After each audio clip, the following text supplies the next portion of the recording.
Napaka-importante po sa atin ang spiritual discipline. May mga notebook kayo? Yan, ayos. Yan, gusto ko magsilabasan yung mga notebook at mga cellphone.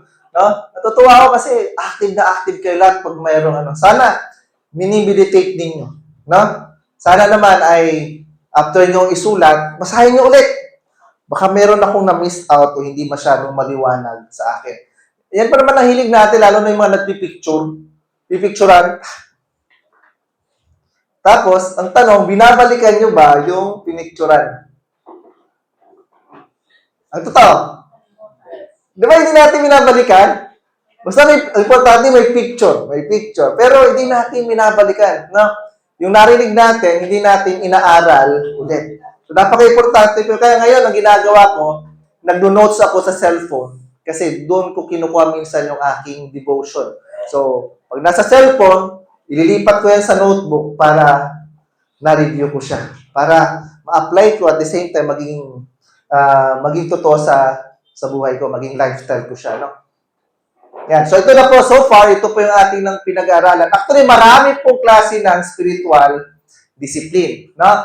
Yan. Pero ito po yung nakita natin na kailangan nating maunawaan, no?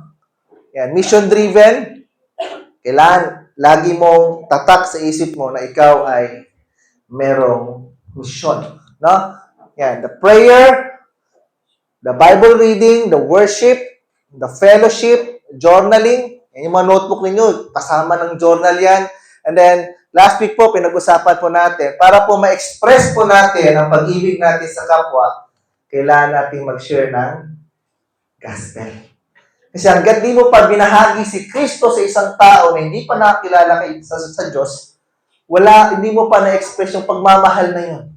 No? Naalala ko tuloy nung pandemic, sabi ko kay Karen, nung usap kami, kung isa man sa atin ang magkaroon ng COVID at dinala sa ospital, no, ito ang gawin natin. Pag ako nadala sa ospital, magsishare ako ng gospel sa mga na COVID. No? Kasi at least, kahit sabihin ko, hindi mo siya gumaling at namatay siya, at least tumanggap siya sa Panginoon, nakarinig siya ng mabuting balita, pag namatay siya, mas okay sa akin yan. Kaysa ipag-pray ko yung kanyang kagalingan, pero yung kanyang kaluluwa ay hindi naman ligtas. Okay? So, hindi ko pa naipahayag ang kanyang pagmamahal. So, last week yan po yung ating pinag-usapan. No? Yan. Ano ba ang spiritual discipline? By the way, sino sa inyo ang napipressure sa ating spiritual discipline? Napipressure.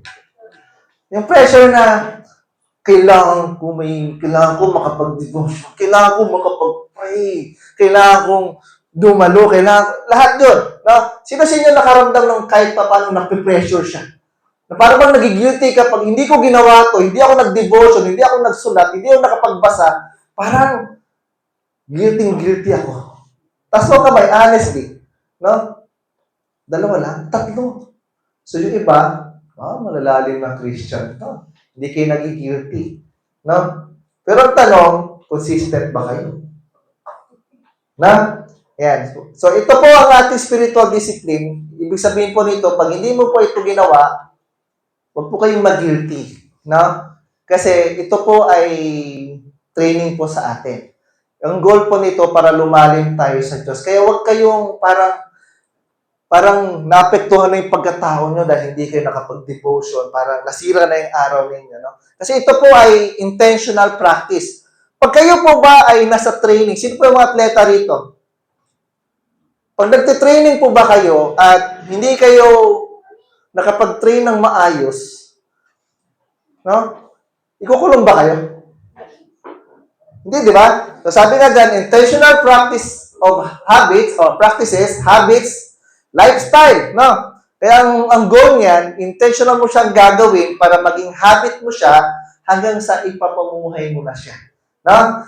Ang focus niyan is para po lumalim tayo sa spiritual at lumalim sa ating relasyon sa Diyos. Masama po ba ang goal ng spiritual discipline? Sa tingin nakakabuti? Sino magsasabing nakakabuti? Taas mo kamay. So, hindi lang taas, hindi nakakabuti. No? Okay? Dahil ito'y nakakabuti sa atin, gawin po natin. Alright? Para naalala ko na sabi ng isang bata, ayoko ng gulay. Ang gulay ba'y nakakabuti sa'yo? Oo. Hindi, dapat kang kumain ng gulay. Sir, hindi talaga ako sanay. Para masanay ka, kumain ka. Pero ang pagkain mo, hindi yung kain ka agad ng maraming gulay. Ang gawin mo lang, isang dahon sa ngayon. Sa ngayon, kain ka ng gulay, isang dahon lang muna. Tapos, pagkasunod na linggo, dapat 2 dahon na yan. Pagkasunod, 3 dahon na. Paunti-unti, hanggang sa mag-i-improve ka, hanggang sa, wow, love ko na yung gulay. Tama po ba? Make sense? Yan po ang purpose po ng spiritual discipline. Yan. Kaya dapat magbago po yung pananaw natin sa spiritual discipline. No? Sabi dyan, see it as a training. So ito yung practice ko. Tinitrain ako nito. So hindi ka dapat mag-guilty, no?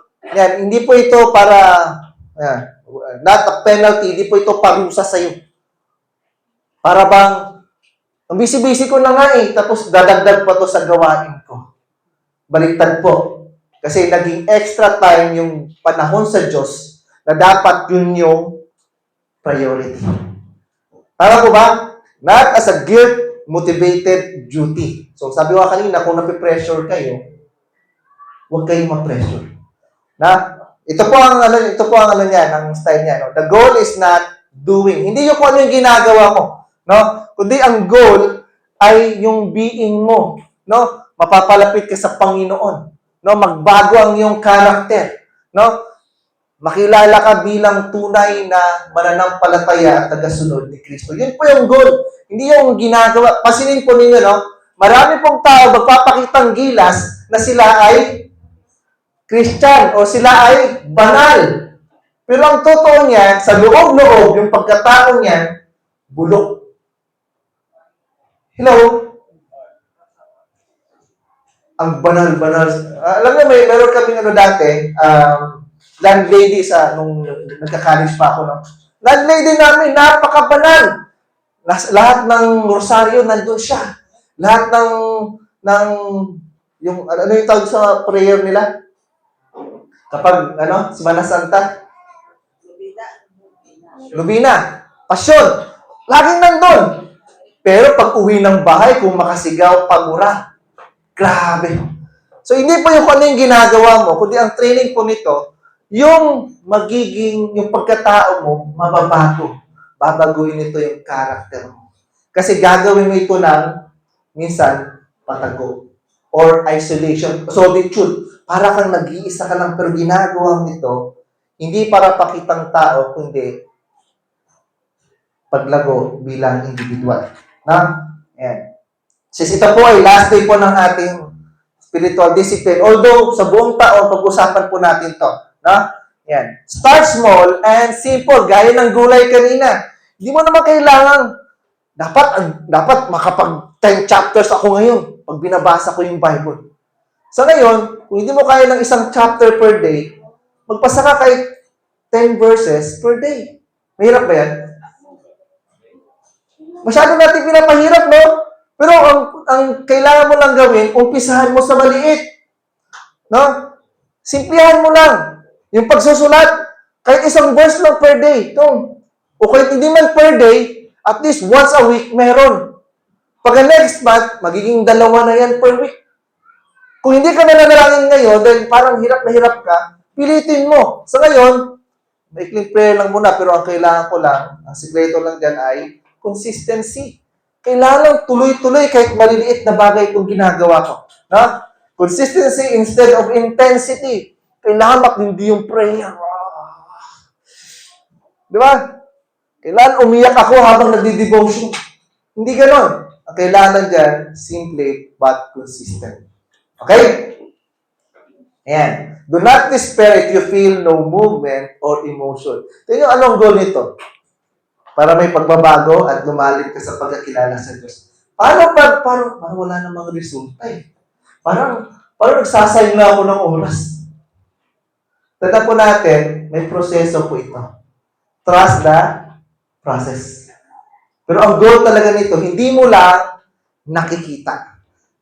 Ang nakikita mo lang, di ba kung nagtatanim kayo, akala mo walang nangyayari sa ibabaw ng lupa.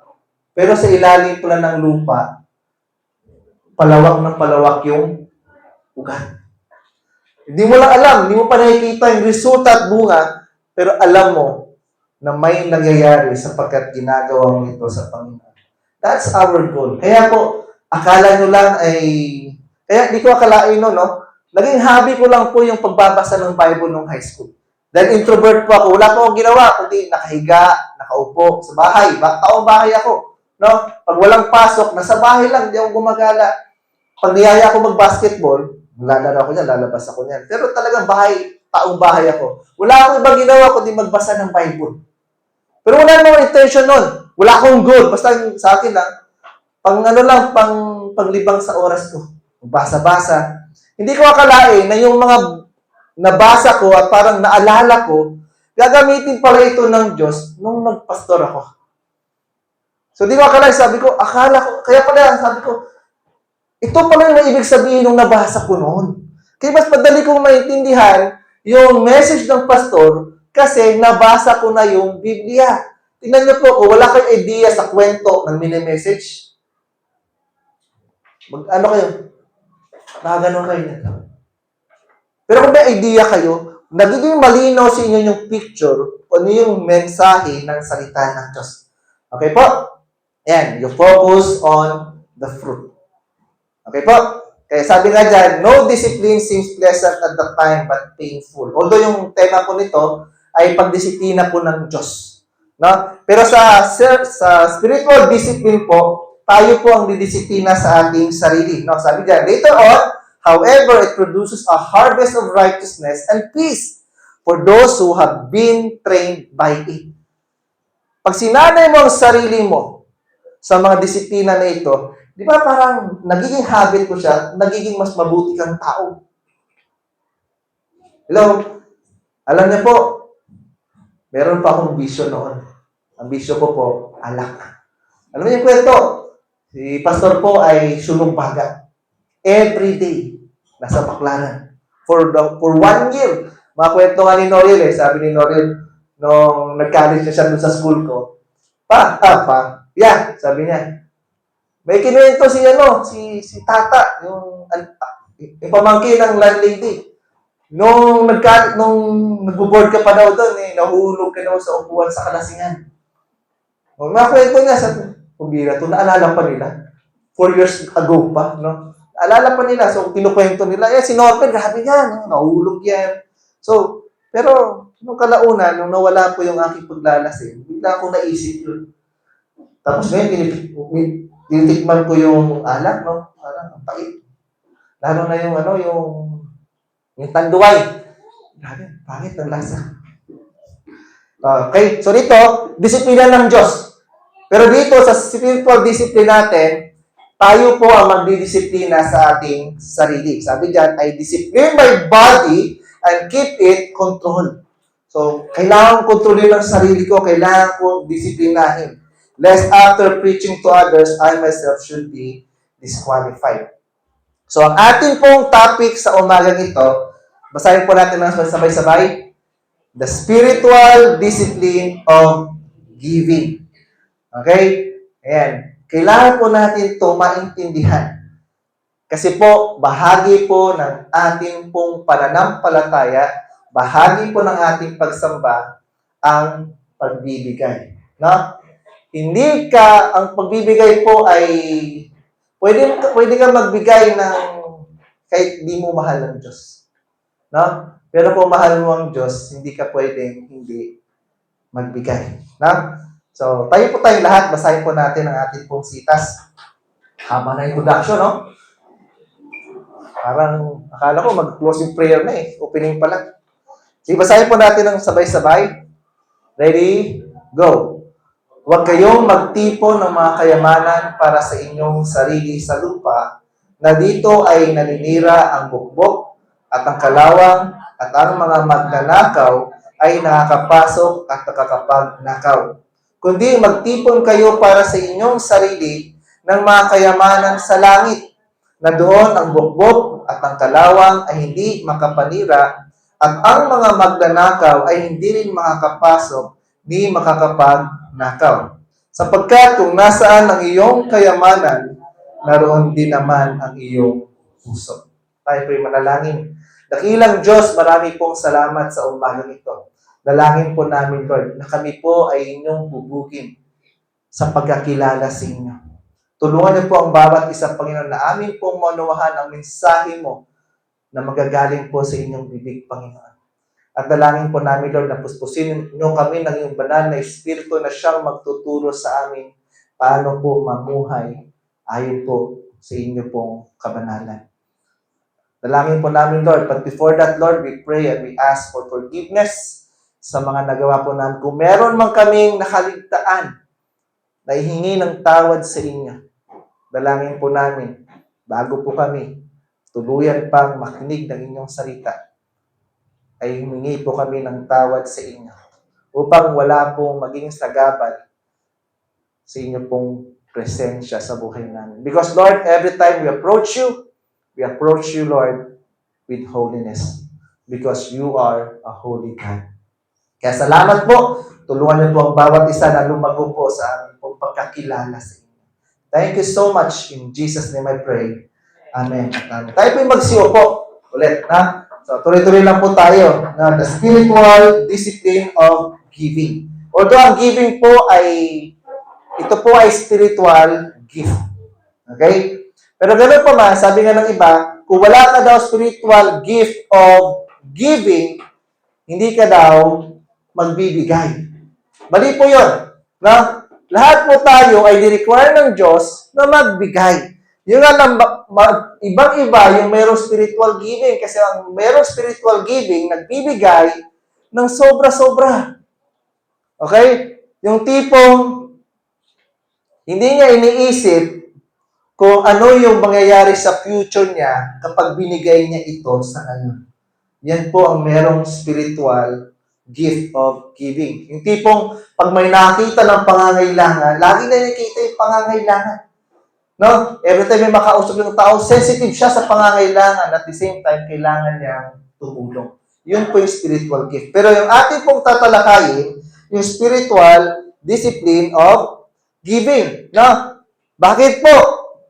Kasi natural po sa atin ang pagiging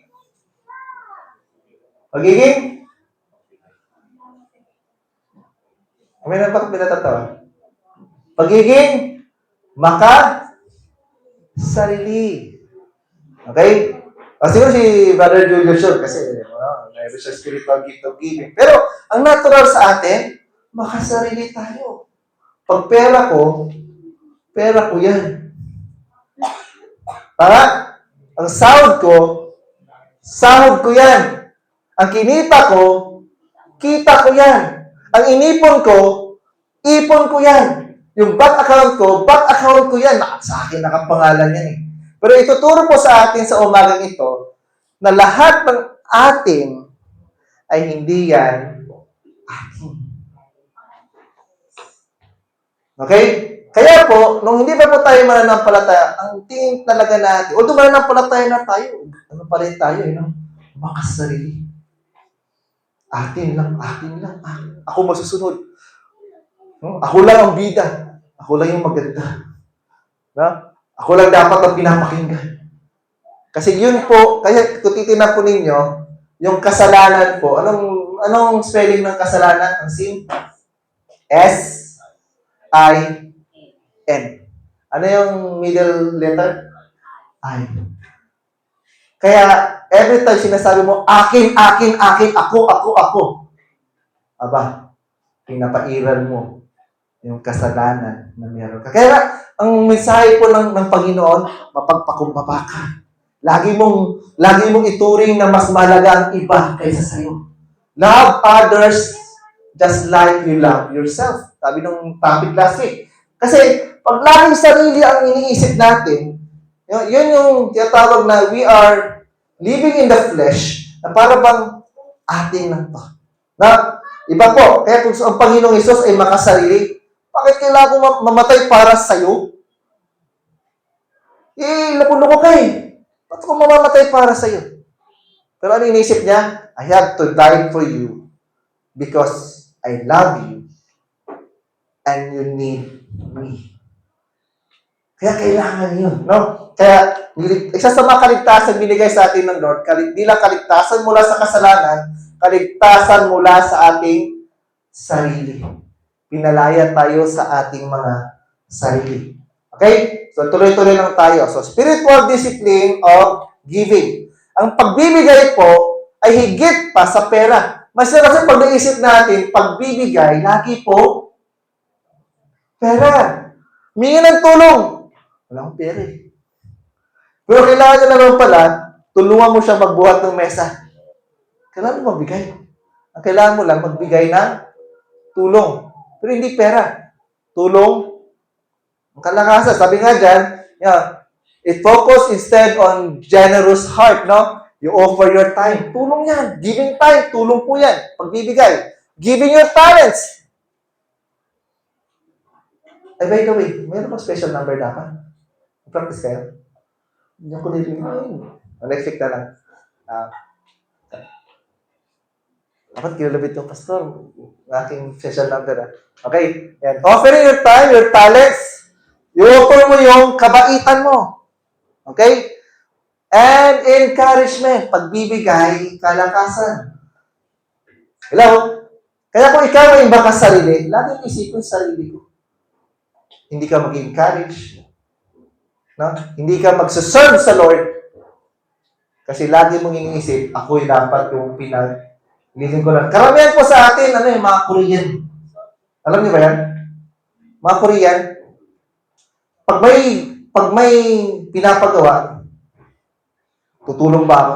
Tutulong ba Korean? May makukuha ba Korean? Ano mapapala Korean? Kaya nagpo Korean. Lagi iniisip yung makukuha, no? Tingnan ka tabi nyo. Korean ba yan? No?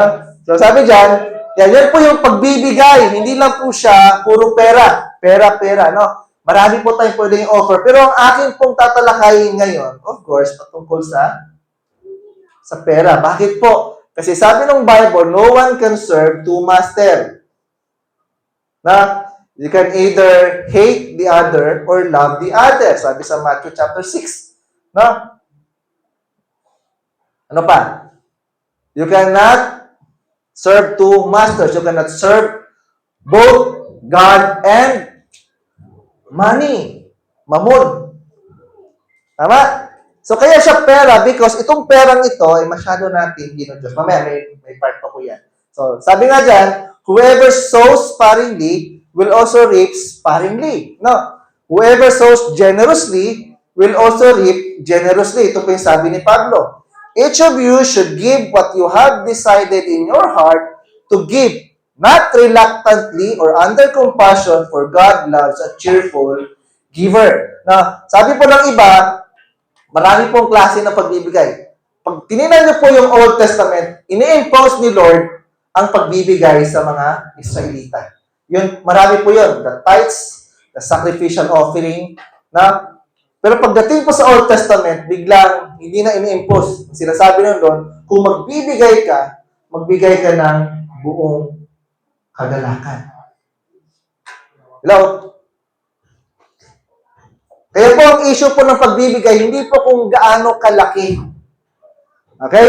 The issue is not about the amount. The issue is the heart. Heart issue po yun. Kaya nga, ang sabi nga doon kanina, cheerful heart. Sabi kayo na sa binasa natin, kung nasa ang inyong kayamanan, naroon din ang inyong puso. Okay? Ayan. So, pero ang gusto talaga ng Diyos, hindi lang basta tayo nagbibigay, kundi yung magbibigay po ng may kasiyahan, ang tawag po dyan, generosity. Ang gusto ng Lord, maging mapagbigay tayo generously. Yung tipong, hindi mo nakikita yung bigat, ang nakikita mo, kasiyahan sapagkat ikaw ay nakatulong. No? Or nakapagbigay sa Diyos man o sa kapwa. Yan, bilisan na po natin. Bakit may lunch naman tayo, no? So, giving is a response and manifestation. So, ito po, yung pagbibigay mo, may dahilan kung bakit ka nagbibigay. Okay? Yan. At sino yung nagtulak sa'yo para magbigay? Okay? Ito yung response mo kung sino ang Diyos para sa'yo. The reason why we give sa church, kasi tinitingnan natin kung sino si God para sa atin. At ang manifestation, magbibigay ako sapagkat ang Diyos ay kasama ko. Na? Yan. Ito yung response po sa biyaya ng Lord. Ang Diyos niya ang laki ng kasalanan ko, pinatawad niya ako Binigyan niya ako ng banal na espiritu. No? Manifestation yun ng grace. No? Response mo sa ginawa niya sa iyo, at ito naman yung grace na umiiral sa iyo, yun po yung manifestation. Okay? Ito yung response sa pag-ibig niya sa iyo. Sabi mo kanina, you cannot give, you can give without loving God, but you cannot love God without giving. Okay? Yan, it is a response of a submission and trust. No? Ito po yung pagpapakita na ikaw, ayan pala. No? You can give without loving God, but you cannot love God without giving. Totoo hindi. Pag mahal mo, hindi ka ba magbibigay? Okay. Hindi ka ba magbibigay pag mahal mo? Di ba? Pwede ka magbigay kahit hindi mo mahal. Pero pag mahal mo, hindi ka pwede hindi bibigay. Yan. So, tingnan po natin, no, sa Bible po, may practice na po ng giving. No? Yan, ito, noong panahon ni Jesus, may mga kababaihan na nagsusupport kay Jesus sa kanilang mga pangangailangan. Grabe na, nagdo-donate sila ng mga pagkain para sa ministry ni Jesus. No? Yan, sa Luke chapter 8, verse 1 to 3. Ito pa. Yan. Yung offering ng balo. Nakita ninyo? Lahat po. Nakalimutan ko ilipat dito yung ating sa next week na po kasi kailangan ko na i-discuss. So, di ba? Naghahakot ng mayaman, nilapag yung mga offering. Pero yung balo, yung matandang balo, kumuha ng panyo. Nakabalot yung natatami niyang barya. Yun na lang natitira. Pero hinunog niya pa.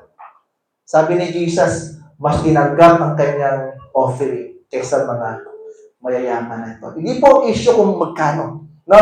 Ang issue po ay the heart and about generosity. O Macedonia generosity, no? Yung kwento na to, sinasabi ni Paul, alam niyo yung taga Macedonia? Grabe sila.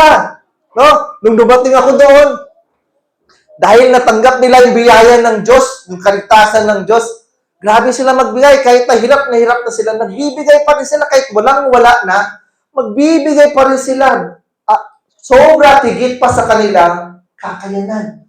Minsan po, maisip po natin, wala akong pera. Wala akong pera.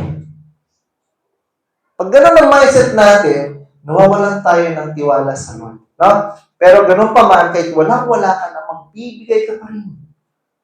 Okay? Kaya sabi ni Pablo kahit na wala na sila, nagmamakaawa sila, Paul, tanggapin mo na yung tulong namin. No? Parang imagine kung ako yun, no? Tapos isa sa inyo ay parang hirap na, no? Let's say, nasa mga squatter kayo. Meron kayong refrigerator. Natatangin na refrigerator o kahit ano man, sirang electric fan. No? Yun na lang pagmamayari ninyo na pwede nyo itulong. Tapos, nalapit yung pastor, no? Tapos, dahil natanggap niya yung kaligtasan ng biyaya ng Diyos, in-offer lahat kahit wala na. Pastor, kunin mo na itong electric fan. Ito na lang natatangi ko. Kunin mo na ito. Itulong ko na yan sa ministeryo ng Diyos, ng Lord. Kung ako yung pastor, sasabihin ko, wag na, Nay. Wag na. Pero the more palang tinatanggihan yun, the more mong pinipigilan yung pagpapala na dapat sa taong yun. Kung meron man dito, inabutan ko ng pera, tapos hindi nyo tinanggap, narinig nyo to sa akin. Tama po ba? May binibigyan ako tapos sabi niya, Pastor, wag na. Inabot ko sa busa. Wag na. No? Sabi ko, tanggapin mo to. Kung di mo to tinanggap to, pinagbabawalan mo ako ng pagpapala ng Diyos. Okay? Kaya minsan, pag may nag-offer sa akin, okay, okay.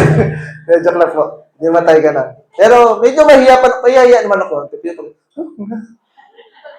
Pag pinilit mo eh. Okay na, di ba?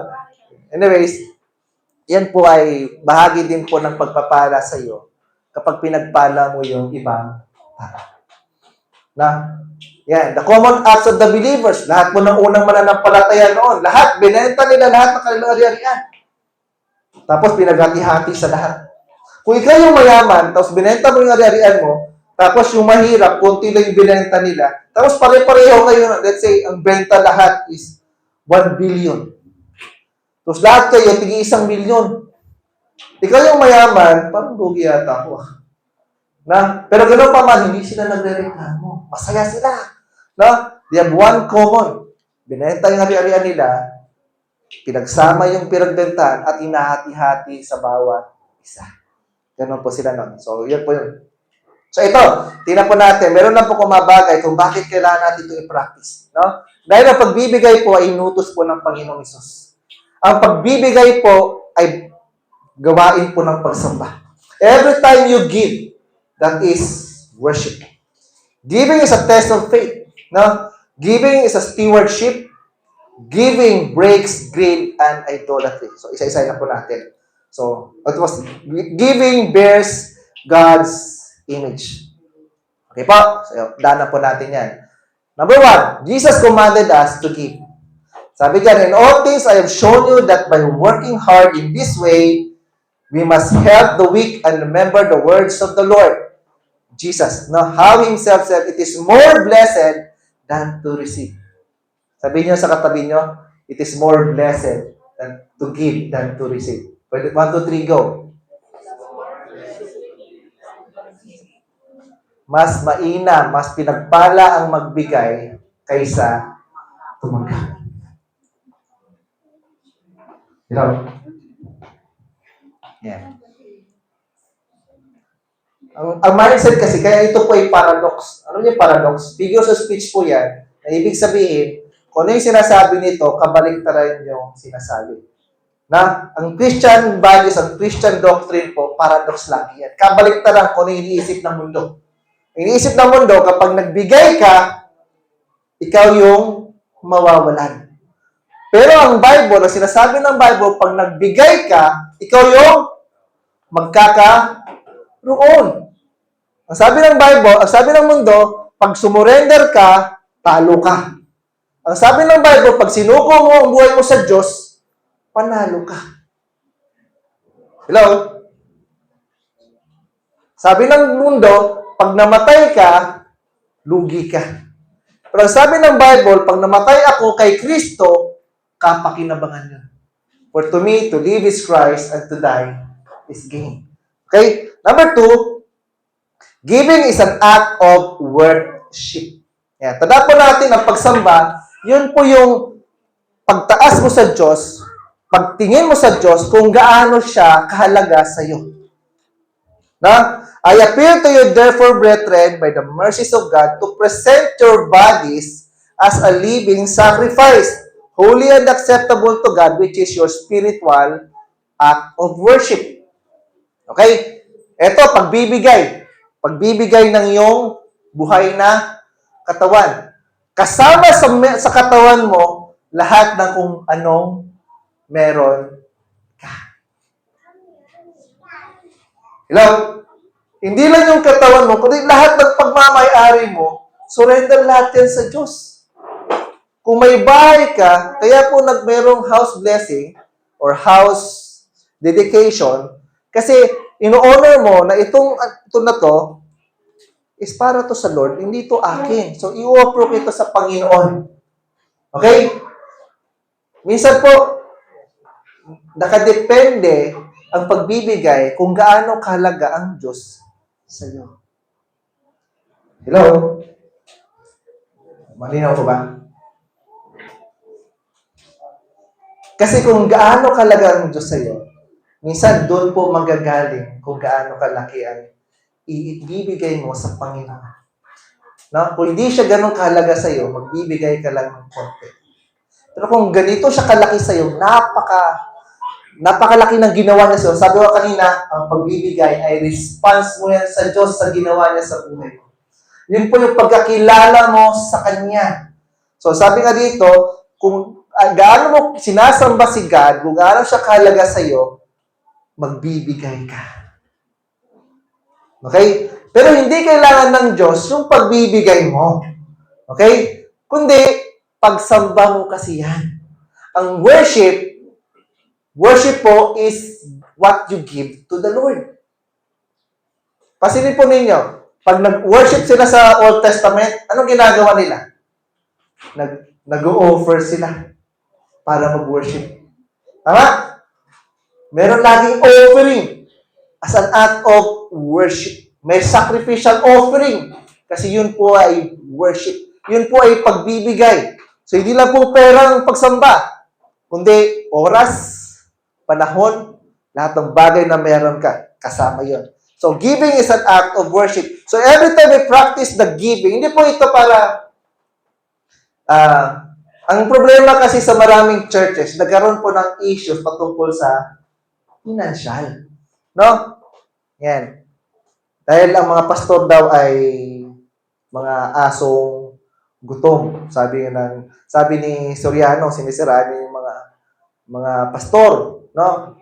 Every time na magme-message ng giving, sabi ko nga sa na pastor, parang ang hirap mag-preach ng giving sa church. Kasi parang bias 'yon at parang parang self-service 'yon pag yung pastor dito yung mag-message o mag-preach ng giving. Pero sabi ko, wala akong choice kasi bahagi yan ng spiritual discipline. So, pagkakataon. No? Pero, wag po kayong mag-alala kasi itong church po na ito, kailangan ina-account po natin lahat na hindi po magamit sa korupsyon, sa paggamit sa walang kwentang bagay, sa sariling bagay, kundi gagamitin po natin para sa Panginoon. Amen po ba? Huwag po kayo mag-alala. No? Yan. Kaya minsan po ay may delay minsan, no? Pero hindi ko pinipilit na may delay, no? Ang kailangan, mayroon po tayong isusupport sa church. Mamaya po makikita po ninyo, ano ba yung mga dapat nating ibigay sa church? No? Tulad niya, no? Nagkaroon po tayo ng issue sa budget. Kasi hindi naman issue dahil nawala. Kundi, nagkamali lang ng anong tawag doon? Target, no? Na para bang inasahan natin na meron pa, yung pala biglang, wala na pala. So, parang nabawasan yun, no? Anyways, yan. So, giving is a test of faith. Kung may pananampalataya kayo, magbibigay kayo. Hello? Kaya dito, hindi natin pinipilit, dapat magbigay ka. Dapat, Victoria, dapat ibibigay mo 5,000. Kaya hindi natin pinapractice dito yung tinatawag na sacrificial offering. Yung first fruit.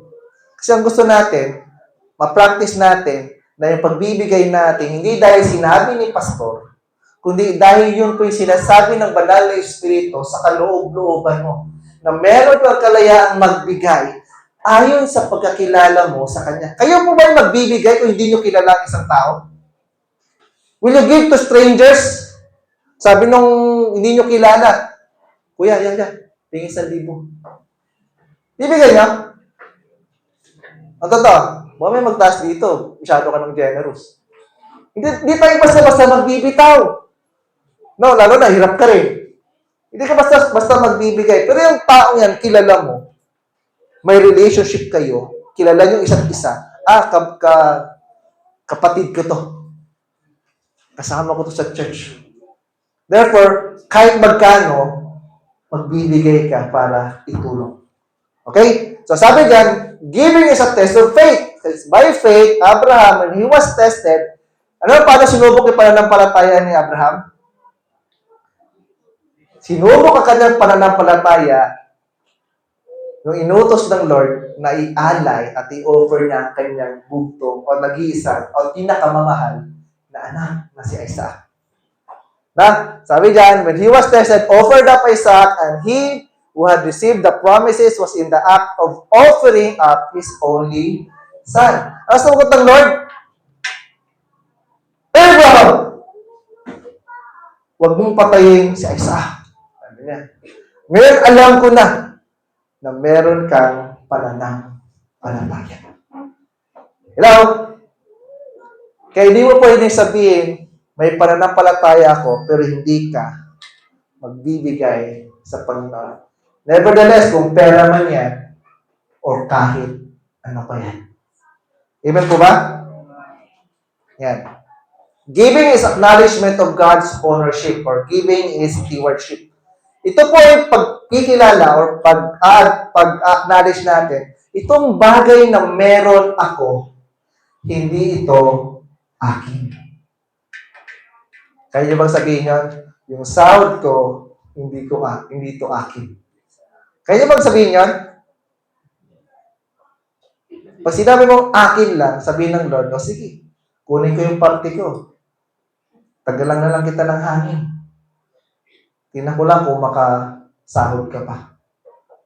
Kasi hindi ito atin. Ang Diyos ang nagbibigay sa atin ng kalakasan. Ang Diyos ang nagbibigay sa atin ng buhay sa araw-araw. Hindi natin makukuha yung mga sahod at kinikita natin kung wala ang grasya ng Diyos. Amen po ba?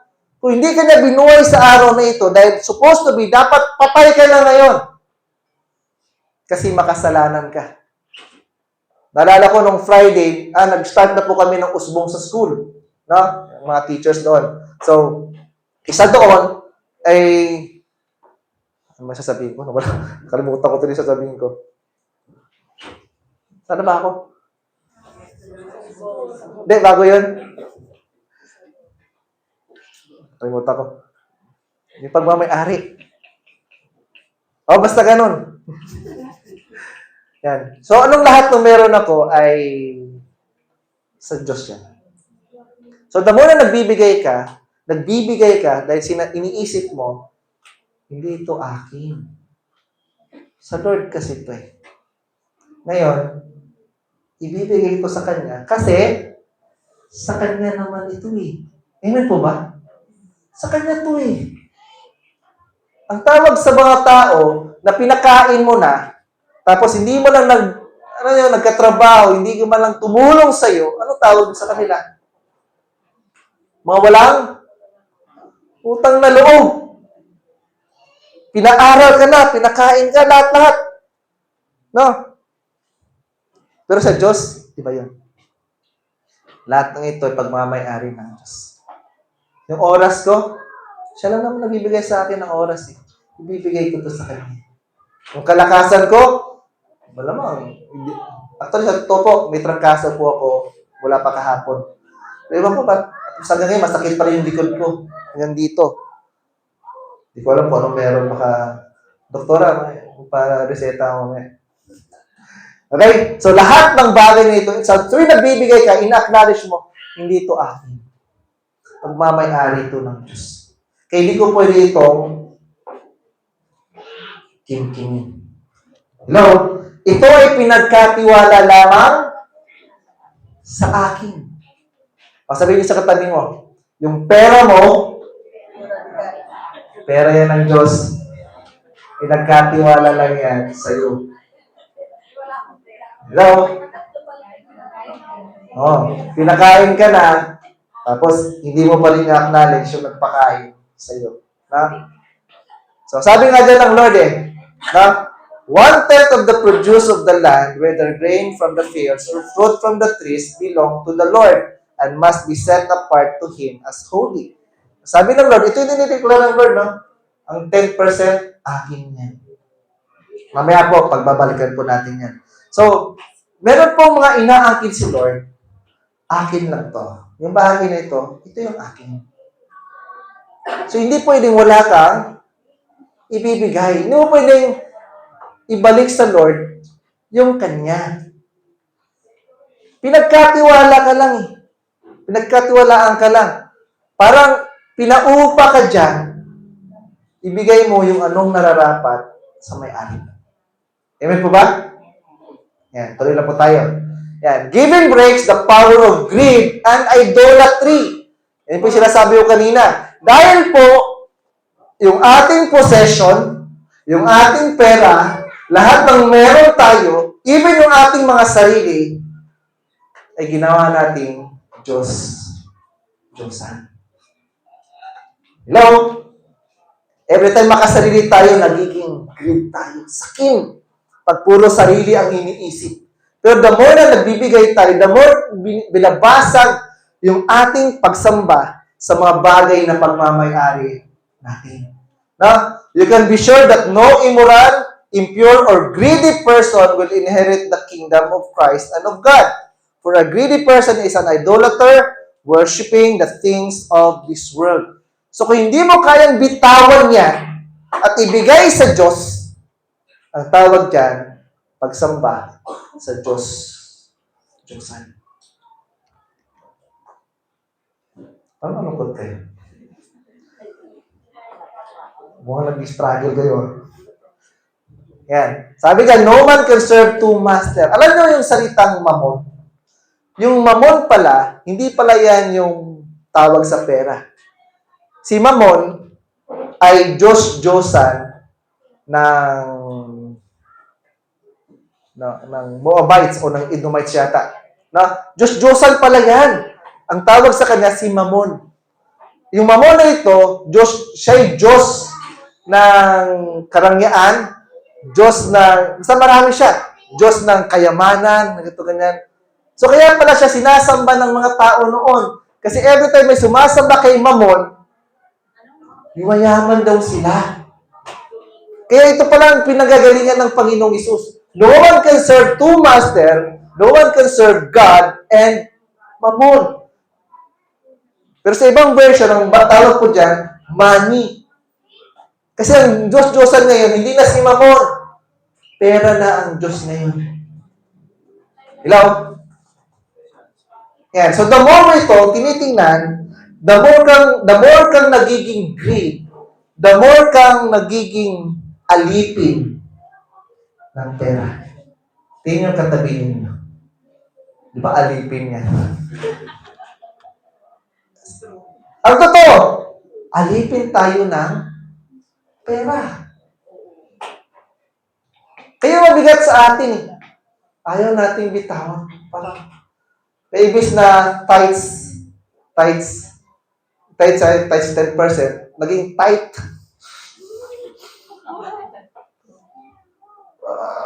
Parang, isa baliktad pa eh. Dati, inabot-abot yung basket eh.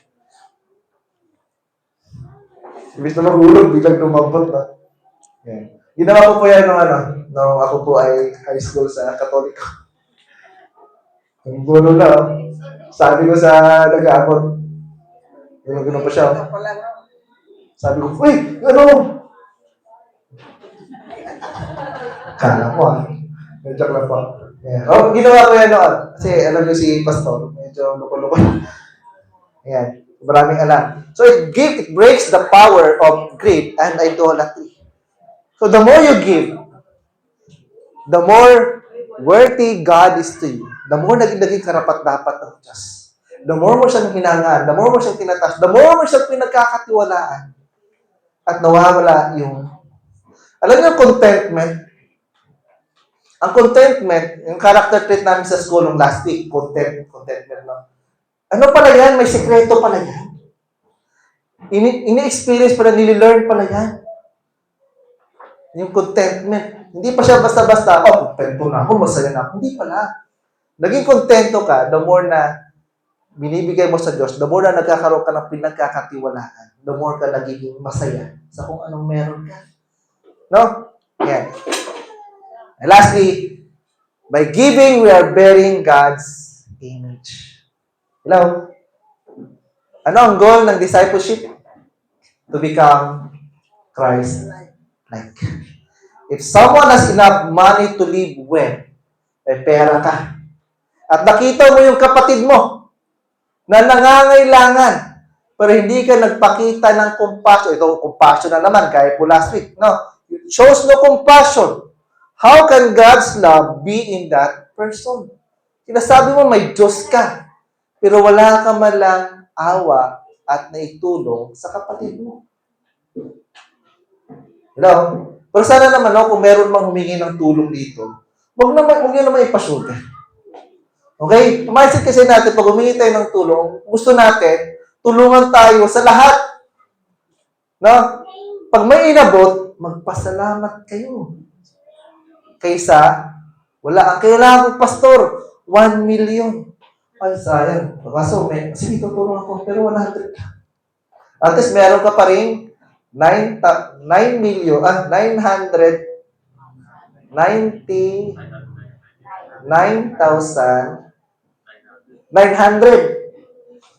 At least, nabawasan ng 100. Hanapin mo pa ba yan? So, tapos may kasama pang encouragement.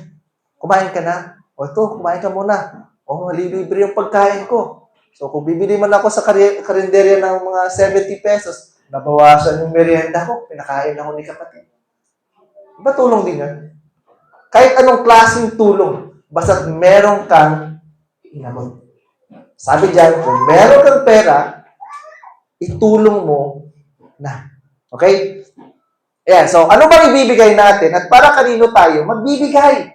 Okay? Tandaan po natin, ang pagbibigay natin, ito po yung manifestation natin ng Diyos sa buhay natin. Tandaan po natin, no? Ang giving po, ang pagbibigay, lagi po ang sentro niya. Kaya ako nagbibigay dahil binigyan kasi ako ng Lord eh. Lagi po ang Diyos ang tutok sa pagbibigay. Kaya ako tumutulong sa kapwa, kaya tumutulong sa kapatiran because I love the Lord. I want to help people. Gusto ko kasing kagaya ko ng Diyos na makita ng bawat isa ang presensya ng Diyos sa buhay ko. No? Yan, isa-isa po natin. So, una po dyan, ang pagbibigay po, ano ibibigay natin? Tithes or 10%. May nagsasabi, ay hindi na natin kailangan ng 10%. Pang ano kasi yan eh? Pang inutos kasi yan sa mga Israelita. Pero tandaan po natin, bago pa inutos sa Israelita, pinractice na po yan ni Abraham. Bago pa po dumating yung kautosan patungkol sa 10%, ginagawa na po yan ni Abraham at ni Jacob. Si Jacob. Pinapractice na po yan. Hindi pa inutos, pero pinapractice na. Siguro dahil nga may kaunawaan sila na itong 10 na to, sabi sa binasa natin kanina sa Leviticus, sabi ng Lord, ang 10%, akin yan. So, pagbibigay ng tithes, yun po ay pagpapartner mo sa Lord. Hello? Lord, may business ako. Dahil partner kita, ibibigay ko yung parte mo. Yan yung 10%. Lord, sumahod ako ngayon. Dahil sumahod ako, natapos ko yung 15 days, ibibigay ko yung parte mo. Kasi partner tayo, Lord. Sa iyo kasi itong 10%. Hindi ibig sabihin na nasa Old Testament siya, hindi mo na kailangan gawin. Pwede pa rin natin itong i-practice. Marami po ang magpapatotoo na ang 10% ay umiiral pa rin at effective pa rin sa panahon natin. Sino po nagpa-practice ng tithing? Taas po ang kamay. Ang dami, di ba? Ano, sa totoo lang, hindi pa ako nagta-tithes. Basta kung ano iabot ko, 20. No? 20, no? Parang nabaon kami sa utang. No? Laging nakasangla yung aking ATM noon. Tapos may nagkakasakit sa pamilya. Tuloy, ano yung sunod-sunod? Nasangla ko yung ATM ko ng siguro umabot ng 2 taon. Na nakasangla. Renew. Sabi ko, Lord, paano ba ako makalaya sa utang nito? No? Kaya pag may huwag kayong basta-basta mangutang. Kung hindi naman, kailangan. Okay? Yan. So, yun po yung partnership nyo sa Panginoon. Okay? So, ibig sabihin, pag nagbibigay ka ngayon, na wala pa sa 10%, hindi ka pa nag-o-offering. Hello? Actually, may utang ka pa sa Panginoon. Kasi dapat, kung 10,000 ang sahod mo, binigay mo ay 1,000, o sa binigay mo ay 500 lang, may kulang ka pa, 500. Pero ganun pa man, hindi pwede isusumbat sa iyo ng Diyos. Minsan kasi may mga pastor, ini-impose nila itong Malakay 3:10, no? Yung tithes. Oh, nakakawan ng Diyos kapag hindi nyo binibigay ang tithes. No? Sa panahon kasi natin ngayon, wala na po mga Levita. No? Pero ganun pa man, yan po ay para sa Diyos. Hello? Ayan. So, hindi na po ito ini-impose. Kundi, dahil sa pagkakilala mo sa Diyos, kaya yan ang naibibigay mo sa ngayon. Pero, malaki pa rin ang epekto po ng tithing. Okay? Ang bahalaga sa Lord. Kaya, kung ipipilit mo yung tithes, tapos, tithe din naman yung puso ng tao, hindi siya masaya sa pagbibigay, huwag ka na lang magbigay. O magbigay ka kung ano lang yung kaya mo, sinasabi ng puso mo. Dahil yan po ay response mo sa pagkakilala mo sa Diyos. Pero kalaunan yan, dahil nagbibigay ka, may intindihan mo bandang huli, parang kulang yata yung binibigay mo sa Lord. Taasan ko nga. Habang nakikilala mo ang Diyos, lumalaki din yung pinibigay mo. Sana naman, wag naman sana. 20 years ago, 20 ang binibigay mo.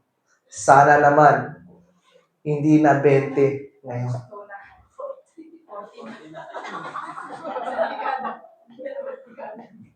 Hello? Meron ba nagbibigay ng 20? Wala naman siguro. No? Sa ibang church yun. Sa baba yun na church. Wala dito sa temple yan. Mga faithful mga taga-temple. You know? Yan. Pangalawa, yan, ito pala yung offering.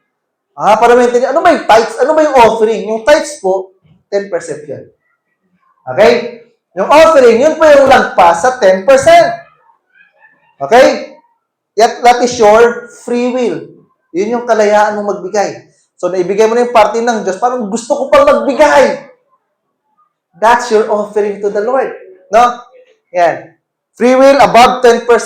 Doon na po mag-uumpisa yung generosity. Okay? To support ministries or specific church needs. Hello? Kaya tayo nagbibigay sa church because we want to support the ministry of the church. Okay? Kasi ito po yung ating bahay kanlungan, dito yung temple. So we have to support the church. Okay? Yan. Para po sa pagtulong sa mga mahirap. Ang sabi ng Proverbs 19:17, ang sino mang tumutulong at nagbibigay sa mga mahirap, ang Diyos ang siyang maggaganti sa kanila.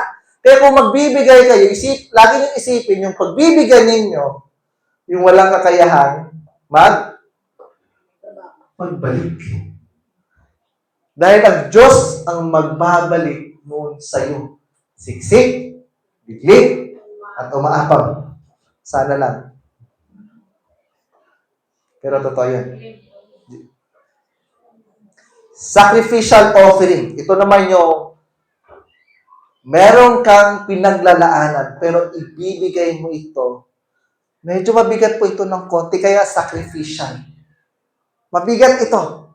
Pero kailangan ko siyang gawin. Dito issues patungkol sa cheerful heart. Kaya nga sacrificial eh. Meron bang sacrificial na parang nakahiti ka? Kailangan magsakripisyo pero kailangan ko siyang gawin. Mas nananaig yung kailangan kong gawin kaysa yung sa ang laki-laki ng perang ito. Now, giving the cause that gives something that is significant. Yun po yung balo. Higit pa ito ito na lang lahat ng meron siya that she has to sacrifice to the Lord. Yan po sacrificial offering. Minsan po, ganun din po ang first fruit. Ano lang, no? Gusto niyo pagpalain kayo sa inyong mga trabaho. Sa mga nag-a-apply pa lang, i-apply niyo ito. Unang sahod ninyo, bigay mo sa Lord. May isang nag-testimony. Nagtanim siya ng lemon. Lahat ng bunga ng lemon niya, maliliit lang. Pero lahat yun, pinili niya yung mga ganda, in-offer niya sa church. Nung sumunod na season, namunga yung lemon. Ano gano'ng kalaking lemon? 4 na beses ang laki kaysa normal na unang bunga. Malalaki. No? Yan. By the way, itong tithes pala, hindi po yan pera. Sabi ng Lord, lahat ng 10% ng inyong inani. Kung kayo'y nagtatanim, may 10 sakong palay kayong naani, ang isang sako doon, bigay nyo sa Panginoon. Hindi po siya kailangang pera. Ang kailangan dito, 10% ng lahat na kung meron kayo. Kung meron kayong 10 pato, ibigay ninyo yung isa sa Panginoon. Hindi siya kailangang pera. Okay? Ayan. Kumakain naman tayo ng pato eh. Okay? So tuloy tayo. And number 5, support. We give because we want to support. Yan. For teachers, for workers, and missionaries. Okay? So yun po, para po sa sabi nga ng 1 Corinthians 9:14, yung mga nag-share ng gospel, mabubuhay sa gospel. Okay? We have to support these ministries. Ngayon po, meron po akong announcement sa inyo. Lingid po sa inyong kalaman, every month po, last year, ang church po natin, nagsusupport po sa mission. Okay? Nagsusupport po tayo sa IBMF mission. Now, aware ba kayo dito? Magbibigay ang church every month? Yung iba hindi alam. Ngayon po ay 500 per month po yun. So every month, 500 pesos, 500 pesos. Ngayon po, ini-involve po namin lahat ng members ng IBMF. Gusto namin, ang vision dito, gusto namin makita na lahat ng members ng churches involved sa mission.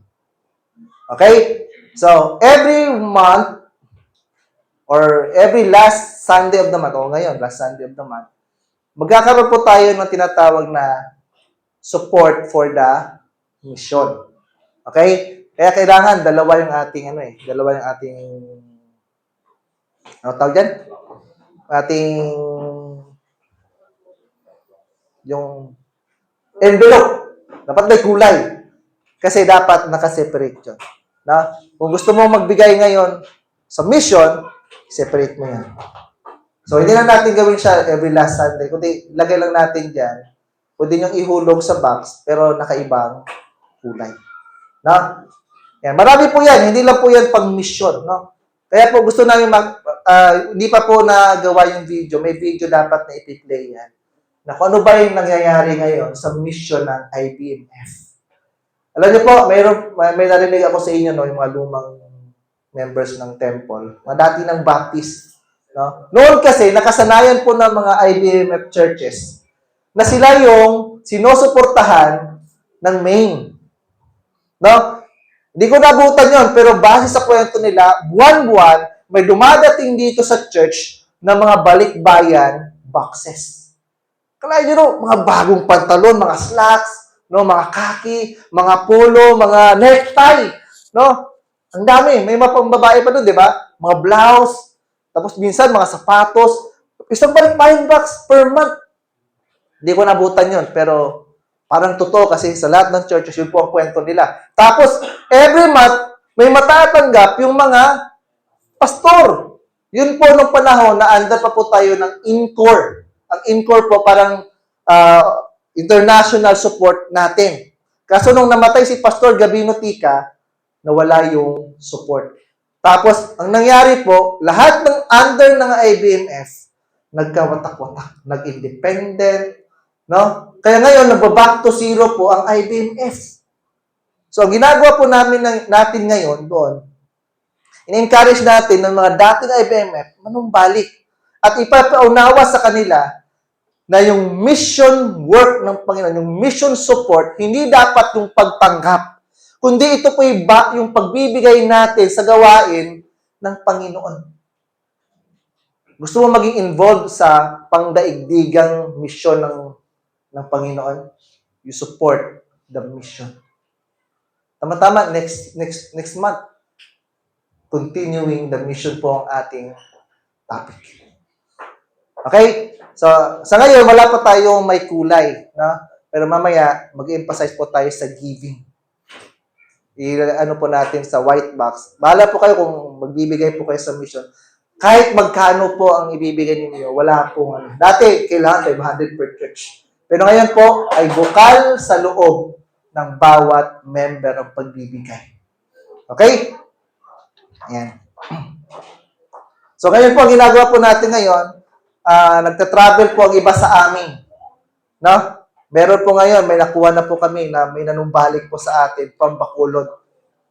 O, wala pa pong Visayas. So, nagkaroon ng Visayas. Tapos yung, doon sa Kinakaren, sa probinsya ng Karen, sa Capiz, sa Iloilo, ay i-reach out pa rin natin. Kasi gusto naming manumbalik. Kaya, unti-unting dumadami ngayon ulit ang IBMF. Dahil ipina-emphasize natin, ito ay bahagi ng Diyos. At ang support nito, hindi dapat patanggap, kundi pabigay.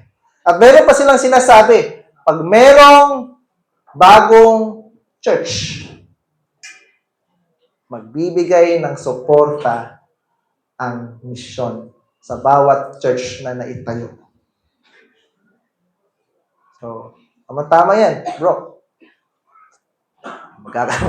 Kung i-report natin, Pastor, meron po kaming bagong church na magpapadala sila ng tulong sa pastor na ilalagay doon. Okay? Yan. So, the spiritual discipline of giving. Yan. So, tandaan po natin, practicing spiritual discipline is not easy. Hindi po siya madali. Kaya kailangan mo siya i-practice, no? Dahil, hindi lang siya easy, hindi rin siya mahirap. Alam niyo na yung kasunod dyan. It is not easy, it is not hard, it is impossible. Parang hindi pa rin nakasagot, no? Tandaan po natin, lahat ng ginagawa natin, imposible po yan. Kung walang tulong ng banal na Espiritu, it is impossible to do. No? And for this reason, I remind you to fan into flame the gift of God which is in you through the laying on of my hands. For God did not give us a spirit of timidity, but a spirit of power, of love, and of self-discipline. So magagawa natin ito. Kaya wag niyong sabihin, kaya ko to. Kaya ka napipressure. Kaya ka nag-struggle gawin because you do not rely on the Holy Spirit. Yan. So, sabi dyan, maging puspos tayo ng banal na Espiritu. Para ka maging puspos ng banal na Espiritu, hingin mo sa Diyos. You ask God, Lord, give me your Holy Spirit. Na? Yan. Tapos sabi dito, nung pakinggan mo yung gospel, sumampalataya ka kay Kristo at ikay seseryohan niya ng banal na Espiritu. At yung pangatlo, magsisi ka. Repent and let every one of you be baptized in the name of Jesus Christ for the remission of sins, and you shall receive the gift of the Holy Spirit. Tayo po yung magsita yung lahat. Sige, tayo po yung upo. Yan. Habang kayo ay nakayuko at kayo po ay nakapikit, pero nakabukas ang inyong tenga sa panalangin ito. Meron pong panyaya ang Diyos sa atin. Ang gusto niya talaga, ibigay niya sa atin ang kanyang banal na Espiritu. Kung sa tingin mo parang, Pastor, parang wala pa rin sa akin yung banal na Espiritu. Maaari mo itong hingin sa Diyos. Sabi mo, Lord, can you give me your Holy Spirit? Maaari kang manalangin na ganyang panalangin. Sabi mo sa Lord, Lord, kailangan ko ang iyong banal na Espiritu. At sa tingin mo, madalas mo naririnig, ilang beses ka na nag-church. Pero hanggang ngayon, ay hindi mo pa rin tinanggap ang Panginoong Hesus bilang iyong tagapagligtas. Maaari mong sabihin sa Panginoon, Lord, pinanampalatayanan kita. At ang gusto ko, Lord, ay makilala ka bilang aking Panginoon at tagapagligtas. Dinideklara ko, Lord, sa aking puso na ikaw lang ang aking Panginoon. Ikaw lang ang aking kaligtasan. Ikaw lang ang aking Diyos. At ang sabi sa Acts, magsisi. Sapagkat sa tuwing lumalapit tayo sa Diyos, lalapit tayo ng may kabanalan sapagkat siya ay banal. Maaari mong sabihin, Lord, marami akong dapat pagsisihan at palikuran, Panginoon. Kapatid, ikaw lang nakakaalam kung ano ang kailangan mong palikuran at kung ano ang kailangan mong isuko sa Panginoon. Habang ako yung nagpipray, maaari din kayong manalangin. Request to Jesus, Lord, I need your Holy Spirit. I need you, Lord. I need you to be my Lord and Savior. Lord, I repent from my sin. And from now on, Panginoon, ikaw lang ang aking pakikinggan. Ikaw lang yung aking hanapin. You are my only focus, Lord.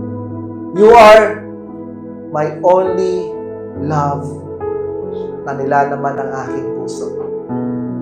Kaya maraming salamat, Lord. Salamat sa inyong banal na Espiritu na siyang magtuturo sa amin at magpapakilala kung sino ka, Panginoong Hesus, sa amin. Kaya dalangin mo po namin, Panginoon, na habang kami po ay pinapractice po itong self or spiritual discipline, Panginoon, we pray na kami po ay lumago sa pagkakilala po namin sa inyo. Hindi lang po sa paglago sa kaalaman patungkol sa iyo, kundi sa paglago dahil ipinapamuhay namin kayo at ang inyong salita. Mas gusto namin, Lord, magbago po ang aming karakter. Magbago po ang aming buhay. Matransform po kami. Huwag niyo po hayaan, Lord, na magiging marunong kami sa inyong salita, pero wala ni isa kaming ipinamuhay sa mga ito. Kaya Lord, the goal, help us, Lord, magkaroon po ng panibagong mindset na ang dahilan kung bakit namin ito gagawin. Kasi gusto namin, Lord, mapalapit pa sa inyo at lalo ka pang makilala. Dalangin po namin, Lord, sa mga plano pa namin sa susunod na buwan. And we pray later on, Panginoon, sa amin pong pag-open ng inyo pong panibagong bahay-sambahan sa lugar ng Tambak, Panginoon. Dalangin ko, Lord, kayo po ang manguna. May you anoint the new church na magkaroon din po ng identity. Not only the people, but the God na siyang may-ari at sinasamba namin. Kaya dalangin namin, Lord, gamitin niyo po itong lugar, yung lugar na yun, Panginoon, para po magningning at makita ang kaluwalhatian ninyo ng presensya ng Diyos ay nasa Tambak din, Panginoon. Kaya maraming salamat, Lord. Salamat po sa lahat. Thank you so much, Lord. Dalangin po namin na kami po ay lumago po sa pagbibigay. Sapagkat ito po ay inutos mo at ito po yung aming pong response kung sino kayo. Ito po yung the way we express our worship to you. This is the act of faith. Kaya maraming salamat po. Lalo kayo ba yung makilala sa amin. Thank you so much. Jesus, I pray. Amen.